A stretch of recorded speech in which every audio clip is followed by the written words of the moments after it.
Bonsoir. Alors ce soir, je vous propose de travailler, de réfléchir plutôt sur la question de la participation active des fidèles à la liturgie, puisque, je l'ai évoqué dans la dernière vidéo, c'était un désir de la réforme du Concile de faire que les fidèles puissent davantage participer à la liturgie. Alors, il faut s'entendre sur ce qu'on met quand on parle de participation active. Et puis en introduction, je vais reparler un peu de la liturgie parce que souvent c'est un mot un peu fourre-tout, on met beaucoup de choses et on ne met pas forcément tous les mêmes choses. Voilà. Alors, la liturgie, ça n'est pas qu'un mot, qu'un sens chrétien, c'est un mot d'origine grecque et ça désignait d'ailleurs dans l'Antiquité gréco-romaine, la liturgie, c'était tout le déroulé de spectacles, que ce soit des jeux au cirque ou des spectacles de sport. Voilà. Alors, la liturgie, étymologiquement, ça vient de deux mots grecs, leitos et ergon. Ergon, c'est l'œuvre, et leitos, ça veut dire public. Donc l'œuvre publique ou l'œuvre du peuple. Voilà. C'est ce que signifie étymologiquement la liturgie. Donc on peut le traduire, sans rentrer dans une conception chrétienne, comme le service public de la part du peuple ou en faveur du peuple. Voilà, ça peut vouloir dire les deux choses. Alors maintenant, il y a une conception bien chrétienne de la liturgie, une définition bien chrétienne, qui dit que dans la liturgie chrétienne, le peuple de Dieu prend part à l'œuvre de Dieu. Et ça, c'est très important. C'est-à-dire qu'il y a une participation à une œuvre autre qui est celle de Dieu, mais qui est première. Et le Concile, dans sa réforme liturgique, rappelle que dans la liturgie, c'est le Christ Jésus, notre Rédempteur et notre grand prêtre, qui agit dans son Église, par elle et avec elle. Alors, pour comprendre ce que je vais aborder ce soir, il faut donc garder en tête que la liturgie, c'est d'abord l'œuvre de Dieu. Et elle est le lieu d'une rencontre, d'une communion dans laquelle Dieu se donne à son peuple. Et elle est le lieu dans lequel le peuple rend gloire à Dieu et rend un culte à Dieu. Il ne faut pas oublier que la première finalité de la liturgie, c'est d'abord de rendre un culte d'adoration à Dieu. Voilà sur la définition de la liturgie. Juste une précision juste une précision par rapport à la liturgie. Quand vous parlez de liturgie, j'imagine que vous ne parlez pas exclusivement de la messe. Mais c'est plus large que ça. Oui, effectivement, parce que la liturgie concerne, comment dire, tout le déploiement du culte qu'on rend à Dieu. Et donc dans le culte, il y a la prière du bréviaire, il y a la louange par exemple. Les groupes de louanges font partie de l'expression liturgique de l'Église. Il y a les sacrements, les sacramentaux. Voilà, la liturgie, c'est tout ce qui concerne le culte qu'on rend à Dieu, mais on ne rend pas un culte à Dieu que à travers la messe, voilà, et ni à travers les sacrements. C'est bon? Très bien, merci. Alors, mon premier point est celui-ci. Donc, dans la liturgie chrétienne, il faut avoir en tête que c'est le Christ qui agit. Voilà, ça c'est la première chose. Et donc le Concile le redit. Hein. Et alors avant de passer au texte du Concile, simplement je vais évoquer deux, trois faits dans l'histoire du salut qui nous montrent que Dieu nous a préparés depuis longtemps, nous a formés pour nous éduquer à la liturgie, et on voit que c'est lui qui nous forme et que donc c'est lui qui nous apprend et c'est nous qui recevons. Je pense par exemple dans le livre de l'Exode. Dans le livre de l'Exode, vous savez, c'est lorsque les Hébreux quittent l'Égypte pour remonter vers la terre promise. Donc c'est dans ce livre-là qu'on a la Pâque juive, qu'on a les 10 commandements, donnés deux fois, racontés deux fois, et puis on a aussi tout un tas de prescriptions liturgiques que Dieu donne à Moïse et que Moïse redonne au peuple. Et notamment, vous avez au chapitre 23 du livre de l'Exode, au sujet des fêtes du calendrier liturgique et des fêtes d'Israël, le Seigneur dit à Moïse, donc Exode 23, verset 14, à 3 reprises, tu me fêteras dans l'année. Bon, je vous passe les fêtes, mais en fait c'est pour vous montrer que dans le livre de l'Exode, on a des codifications et Dieu nous dit, voilà comment il faut me prier, voilà ce qu'il faut faire, voilà ce qu'il faut dire. Donc je vous invite, d'ailleurs on va bientôt rentrer en carême, à relire ce livre de l'Exode, et vous pouvez le lire aussi avec une visée liturgique, et vous découvrirez que comment Dieu a structuré non seulement notre relation, notre alliance, mais notre prière. Il nous dit comment prier, il nous apprend, notamment le temple. Voilà, Dieu dit à Moïse comment il veut que le temple de Jérusalem soit construit, au chapitre 25 de l'Exode. Il dit aussi comment consacrer les prêtres. C'est, pour les personnes que ça intéresse, au chapitre 20, les versets 1 à 9. On n'est pas encore dans un rituel d'ordination, mais on voit que Dieu nous dit comment faire. Voilà. Donc le Christ est pédagogue, Dieu est pédagogue, il nous a appris comment on s'adresse à lui, comment on le prie, ce qu'il faut faire. Et donc, j'arrive au concile, au texte du concile, le Sacrosanctum Concilium, qui dit au chapitre 7, je vous lis le début, pour l'accomplissement d'une si grande œuvre, le Christ est toujours là auprès de son Église, surtout dans les actions liturgiques. Il est là présent dans le sacrifice de la messe et dans la personne du ministre. Je passe. Il est là au plus haut degré sous les espèces eucharistiques. Il est présent par sa puissance dans les sacrements, au point que lorsque quelqu'un baptise, c'est le Christ lui-même qui baptise. Il est là présent dans sa parole. C'est lui qui parle, tandis qu'on lit dans l'Église les Saintes Écritures. Enfin, il est là présent lorsque l'Église prie et chante les psaumes. Voilà. Effectivement, pour l'accomplissement de cette grande œuvre, par laquelle Dieu est parfaitement glorifié et les hommes sanctifiés, le Christ s'associe toujours l'Église, son épouse bien-aimée, qui l'invoque comme son Seigneur et qui, par la médiation de celui-ci, rend son culte au Père éternel. Donc on voit bien, dans ce que dit, dans ce style un peu pompeux, un peu romain, mais on voit très bien que le Concile nous redit que le Christ agit pleinement dans la liturgie et de plusieurs manières. Alors, si le Christ agit dans la liturgie, il a toujours existé chez l'homme la tentation, en fait, de se faire sa propre liturgie. Et donc, c'est un peu le péché originel. Si on se fait sa propre liturgie, on ne met plus Dieu au centre de la liturgie et on met Dieu de côté. Et c'est nous qui nous mettons au centre. Et il y a à nouveau dans le livre de l'Exode un très beau passage qui rapporte ça, qui est le veau d'or, que vous trouverez au chapitre 32, les versets 1 à 6, où on voit que le culte de Dieu est complètement dénaturé. Et Aaron va lui-même créer un nouveau culte, en fait, en reprenant des cantiques, en reprenant une statue qu'il va adorer, des incantations. En fait, on a une dénaturation du culte de Dieu qui est repris par l'homme, mais celui qui est au centre est une idole, puisque c'est un veau. Voilà. Un veau créé par les hommes. Donc, l'épisode du veau d'or nous dit qu'il y a toujours en nous une tentation, en fait, de nous mettre au centre dans la liturgie et de ne plus mettre Dieu au centre. Voilà, c'était pour mon premier point. Dans le deuxième point, je voudrais évoquer avec vous ce qui est fondamental pour comprendre la liturgie et pour rentrer dans la liturgie, c'est que nous avons tous un passage à vivre où nous passons de ce que nous faisons à ce que nous sommes. En fait, la liturgie nous fait passer du faire à l'être. Je vous disais qu'il y a toujours la tentation de se mettre à la place de Dieu, mais il faut garder présent l'esprit que dans la liturgie, c'est d'abord l'œuvre de Dieu et c'est Dieu qui agit. C'est Dieu qui agit à travers des règles qu'il nous a données, que nous recevons. Alors certains aspects des règles sont adaptables aux situations, au temps et évoluent, mais d'autres sont immuables parce qu'elles touchent le mystère de Dieu. Et pour ce point-là, je voudrais repartir de l'appel de Jésus dans l'Évangile, lorsque Jésus appelle ses disciples, et je vais dans l'Évangile selon saint Marc, au chapitre 3, verset 14, et saint Marc nous dit « Il en établit 12 pour être avec lui ».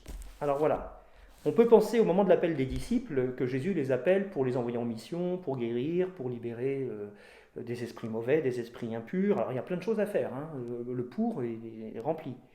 Mais la première chose que nous dit l'évangéliste, c'est que Jésus en établit 12 pour être avec lui. Et la vocation de tout disciple et de tout baptisé, c'est d'être avec Jésus. À ce sujet, être avec Jésus, il faut nous rappeler que Dieu est celui qui est avec nous. Vous connaissez tous le nom d'Emmanuel, qui veut dire Dieu avec nous. Dieu est avec nous.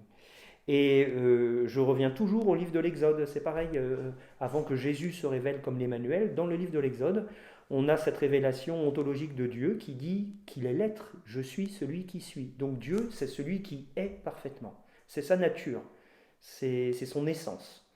Et donc, la liturgie revient à nous mettre en présence de cet être de Dieu, en communion avec cet être de Dieu, revient à nous ouvrir à son être transcendant. Et par conséquent, rentrer dans la liturgie, c'est apprendre nous-mêmes à être avec Dieu. Alors, quand on a connu des situations liturgiques où, pour intéresser des enfants ou des adultes, parfois, on faisait faire plein de choses pour faire des choses, on est à côté de la finalité. Dans la liturgie, on ne fait pas, on doit être. Il y a donc ici en fait une éducation à faire aujourd'hui à la liturgie pour apprendre aux fidèles, aux enfants du catéchisme, à être, à se mettre en présence de Dieu. Pas de questions? Si j'aurais une question par rapport à ça, justement, on a observé dans nos paroisses depuis 40 ans, justement qu'on avait un petit peu une sorte, je dirais, d'agitation où il fallait absolument faire. Il fallait que ça se voie, il fallait meubler, il fallait tenter d'expliquer, je pense aux monitions avant les lectures, il fallait qu'ils soient encore courantes. Voilà, il fallait comme un petit peu meubler pour trouver sa place, pour que les laïcs ou même tout le monde trouve sa place dans la liturgie. Et j'ai l'impression que ça s'est fait peut-être un petit peu au détriment d'une participation plus intérieure. Qu'est-ce que vous auriez à dire par rapport à ça? Malheureusement qu'on en voit les fruits aujourd'hui. C'est-à-dire que je vais répondre par exemple sur le catéchisme, les enfants, les messes d'enfants, mais ce que je vais dire sera valable pour les adultes. On en voit les fruits aujourd'hui, c'est-à-dire que à force d'avoir réduit la participation à la liturgie à faire, je me souviens de messes d'enfants où les enfants venaient à l'autel avec des petits lus mignons, bon, c'est mignon, mais enfin, en fait, ce qui se passe à la messe, c'est l'inverse, c'est que tout part de l'autel. Voilà, donc déjà, on est en contresens. Faire des dessins qui vont coller sur des panneaux, Dieu est amour. Bon, en fait, on voit bien qu'on les a infantilisés complètement, parce qu'en fait, ils ne vont garder de ces messes-là pas grand-chose. Et surtout, on leur a pas permis de rentrer dans la liturgie. Voilà, donc en fait, on les a maintenus dans une espèce d'immaturité infantilisante. Et aujourd'hui, ce sont des gens qui peuvent avoir du mal à rentrer véritablement dans la liturgie parce que à ce moment-là, on leur a pas donné les clés. Donc ça, c'est un premier élément de réponse. Il y a une deuxième chose, vous évoquiez les monitions, les introductions, tout ça c'est un peu du blabla, hein. C'est-à-dire que ce que ça a fait, c'est que ça a alourdi les liturgies, et en plus, on a occulté ou diminué la place de la parole de Dieu, en fait. Et si bien qu'à la fin, on se demande est-ce qu'on vient écouter la parole de Dieu ou le commentaire introductif de telle ou telle personne. J'ai vu des commentaires qui étaient plus longs que des lectures. Bon, bah ça va pas. Voilà. Donc on se met à la place de Dieu. Je reviens à ce que j'ai dit tout à l'heure. On oublie. Et ça, c'est comment dire, une déformation, une mauvaise compréhension de la liturgie. On oublie que dans la liturgie, c'est Dieu qui agit. Il faut faire confiance, il faut laisser Dieu agir dans la liturgie. Et si les gens ne comprennent pas tel rite, c'est pas grave. Parce qu'ils vont peut-être pas le comprendre intellectuellement, mais ils vont le comprendre différemment. Dieu parle aussi différemment. Donc ça, c'est pas à nous de dire comment Dieu doit parler aux gens. Il faut aussi accepter que Dieu a sa manière de parler et de faire passer des messages comme il le veut. Il y avait un autre aspect dans la question où... Non, je pense que vous avez répondu à la question. Bon. D'accord. Alors, je termine justement sur maintenant le concept de participation active que le Concile a remis en avant, puisque c'est dit dans je vous disais, Sacrosanctum Concilium, notamment au chapitre 14. C'est un des soucis de la réforme liturgique. Le Concile dit: la Mère Église désire beaucoup que tous les fidèles soient amenés à cette participation pleine, consciente et active aux célébrations liturgiques. Voilà. Donc ça, c'est un des objectifs du Concile. Oui, l'aspect de votre question, Cédric, c'est aussi à laquelle je n'ai pas répondu, c'est que on n'a pas suffisamment développé l'intériorité. En fait, on a réduit la participation active et on l'a même dénaturée en la réduisant exclusivement qu'à une participation extérieure, mais non pas intérieure. Or, pour rentrer dans la liturgie, et c'est ce que je voudrais montrer pour aider les fidèles à rentrer dans quelque chose de plus profond, je voudrais moi vous donner des clés, des éléments pour vivre de manière plus intérieure la liturgie, la messe. Voilà. Alors donc, je reviens au concile, il veut une participation pleine, consciente et active des fidèles. Comment? Eh bien, d'abord, en comprenant les rites. Donc c'est vrai qu'il ne faut pas paraphraser toute une célébration liturgique, ça ne sert à rien. Si on dit ce que la liturgie fait, ça ne sert à rien. Par contre, il faut une éducation à la liturgie, il faut une formation. Et comprendre les rites, on n'a jamais fini de les comprendre. L'autre fois, dans une vidéo, j'ai parlé des racines juives de la messe. Voilà, par exemple, une clé. Reprenons les rites, les rites ils viennent pour la plupart du judaïsme. Qu'est-ce qu'ils signifiaient dans le judaïsme? Qu'est-ce qu'ils signifiaient avant la réforme du Concile Vatican II? Et qu'est-ce qu'ils signifient maintenant?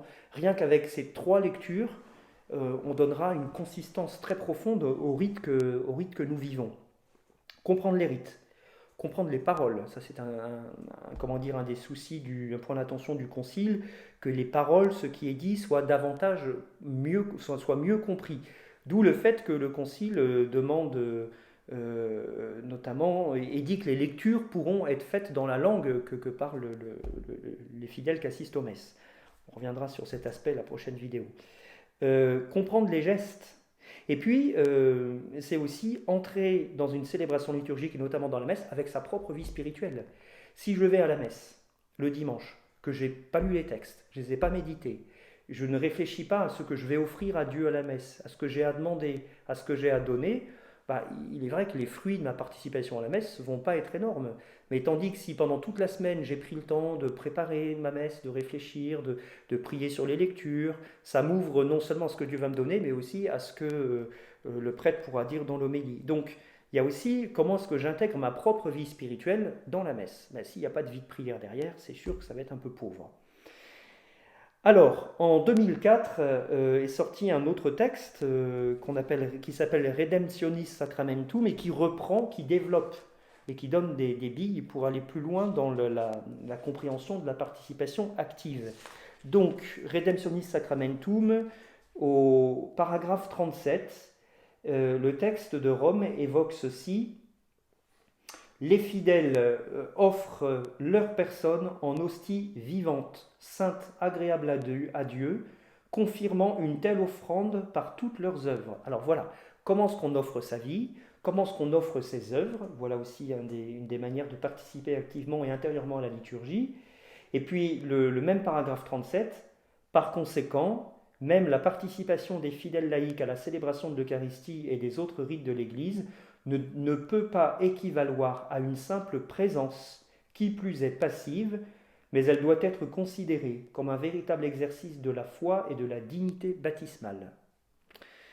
Il y a encore un autre élément que donne ce texte au paragraphe 38, à savoir que pour participer de manière plus active et consciente à la liturgie, eh bien, l'Église nous invite à mieux comprendre la double nature de la messe, c'est-à-dire sa nature conviviale, c'est l'aspect du repas, et la dimension sacrificielle. Alors, je dis bien les deux parce que on sait bien que dans l'Église, il y a eu les tendances à ne voir que dans la messe que le repas festif de Jésus, oubliant le côté sacrificiel, et puis on a vu aussi, on met en avant que le sacrifice, mais oubliant le repas du jeudi saint. Voilà. En fait, il y a les deux, il faut tenir les deux. Il n'y en a pas un qui est meilleur que l'autre, il faut les deux. Mais d'approfondir cette double nature de la messe nous aidera à mieux vivre notre participation à la messe. Et puis l'Église et le Concile a fait tout un effort pour que les fidèles dans l'Assemblée participent davantage de manière active à la liturgie, notamment en sortant le refrain du psaume. Aujourd'hui, alors les psaumes on peut le chanter comme on veut, mais aujourd'hui on voit bien que la forme classique c'est qu'on prend un refrain, on a un couplet, on reprend le refrain, un couplet. Dans l'idée de l'Église, c'est que les couplets peuvent être chantés par une scola, par un soliste, par 2, 3, 4, et le refrain, il est pour l'Assemblée. Voilà. C'est ce qu'a voulu la réforme du Concile sur le psaume. Bon, parfois, je vois que on prend le refrain, et puis dans la strophe, on fait chanter 2 versets par quelqu'un, puis 2 versets par l'Assemblée. Bon, on veut faire participer les gens, mais en fait, le concile fait déjà participer les gens en ayant sorti une antienne qu'on fait chanter. Voilà, donc ça ne sert à rien de le refaire une deuxième fois, sachant qu'en plus l'assemblée ne chante pas toujours très très bien, ce qui peut être chanté par plusieurs. Voilà. Mais je pense aux différentes réponses, aux acclamations, l'anamnèse notamment aujourd'hui. Autrefois, dans la messe Saint-Pie V, l'anamnèse, elle était juste après la consécration du sang du Christ. Et là, elle est extraite et on l'a après la consécration du corps et du sang. Voilà. Et puis, le concile, enfin non, le texte de Rome, là, invite aussi à favoriser la participation intérieure, c'est-à-dire le silence. Comment est-ce que le silence, c'est pas que le moment où je me tais, c'est comment est-ce que ce silence, je l'habite. Comment est-ce que je me laisse aussi rejoindre par Dieu. On sait que Dieu parle dans le silence. Donc une liturgie où il n'y a jamais de silence, c'est difficile d'entendre Dieu nous parler. Hein. Je vous renvoie à l'histoire du prophète Élie qui voulait voir Dieu et Dieu n'était pas dans l'ouragan, Dieu n'était pas dans le tremblement de terre, mais il était dans la petite bise du vent. Et puis on a un troisième texte qui est important, sorti sous Benoît XVI, Sacramentum Caritatis, en 2007. Et ce texte reprécise des choses par rapport à la participation active des fidèles à la liturgie, à la messe. D'abord, il insiste sur le lien avec notre vie quotidienne. Et ça, ce sont des choses que j'avais évoquées dans la dernière vidéo, lorsque j'avais dit que le mouvement de réforme de la liturgie voulait à ce qu'on puisse davantage unifier notre vie quotidienne de tous les jours à ce que nous célébrons. Et bien voilà, donc c'est redit au paragraphe 52. En réalité, la participation active souhaitée par le Concile doit être comprise en termes plus substantiels, à partir d'une plus grande conscience du mystère qui est célébré et de sa relation avec l'existence quotidienne. Voilà. Il y a... alors, ce texte-là met aussi en garde contre une dérive qui a pu compliquer les choses, qui est la confusion entre ce qui revient à faire aux personnes différentes qui participent à la messe. On a connu des célébrations où tout le monde disait la doxologie, par lui, avec lui, en lui, voilà. Bon, mais ça c'est un contresens, parce que c'est le prêtre, à ce moment-là, qui agit in persona Christi et qui offre le sacrifice de la messe. Donc les fidèles y participent en répondant Amen, mais pas en disant ce qui revient au prêtre. Là, il y a une confusion des places. Voilà. Alors c'est vrai que ce texte-là met en garde sur des confusions qui ont pu avoir lieu dans les années post-conciliaires et qui font que, bon, finalement, ce que va faire le prêtre ou le laïc, c'est un peu la même chose et on peut tout faire. Ben non, il faut que chacun reste à sa place. Et puis, ce texte évoque encore l'importance des conditions personnelles lorsque nous participons à la messe. Je pense à... Enfin, c'est des choses à réentendre, hein, auxquelles on ne pense pas tous les jours. Quel est notre esprit de conversion ? C'est vrai que quand on va à la messe, est-ce qu'on pense vraiment qu'on a un esprit de conversion et que c'est là où on va se convertir ? Bon, ben, moi, j'y pense pas toujours. Il nous interroge sur nos dispositions intérieures. Il fait le lien aussi avec la participation à la vie de l'Église, en disant, bon, je vais parler de la vie quotidienne, en disant qu'il y a quelque chose qui s'accomplit aussi, qui est encore plus fort lorsque nous participons à la mission de l'Église. D'où le fait que nous pouvons nous interroger si nous n'avons pas de mission ecclésiale ou nous ne participerons à rien sur notre paroisse. Et puis, le texte évoque aussi quel est notre esprit de communion et d'union au Christ. C'est vrai qu'à la messe, l'offertoire, comment est-ce que je m'offre moi-même ? J'offre ma vie au rite qui est célébré. Dans la communion, mais comment est-ce que je m'unis à Jésus qui à la fois se donne et que nous recevons ? Voilà des aspects qui, j'espère, pourront vous aider à approfondir cette participation active des fidèles à la liturgie, à comprendre de manière intérieure.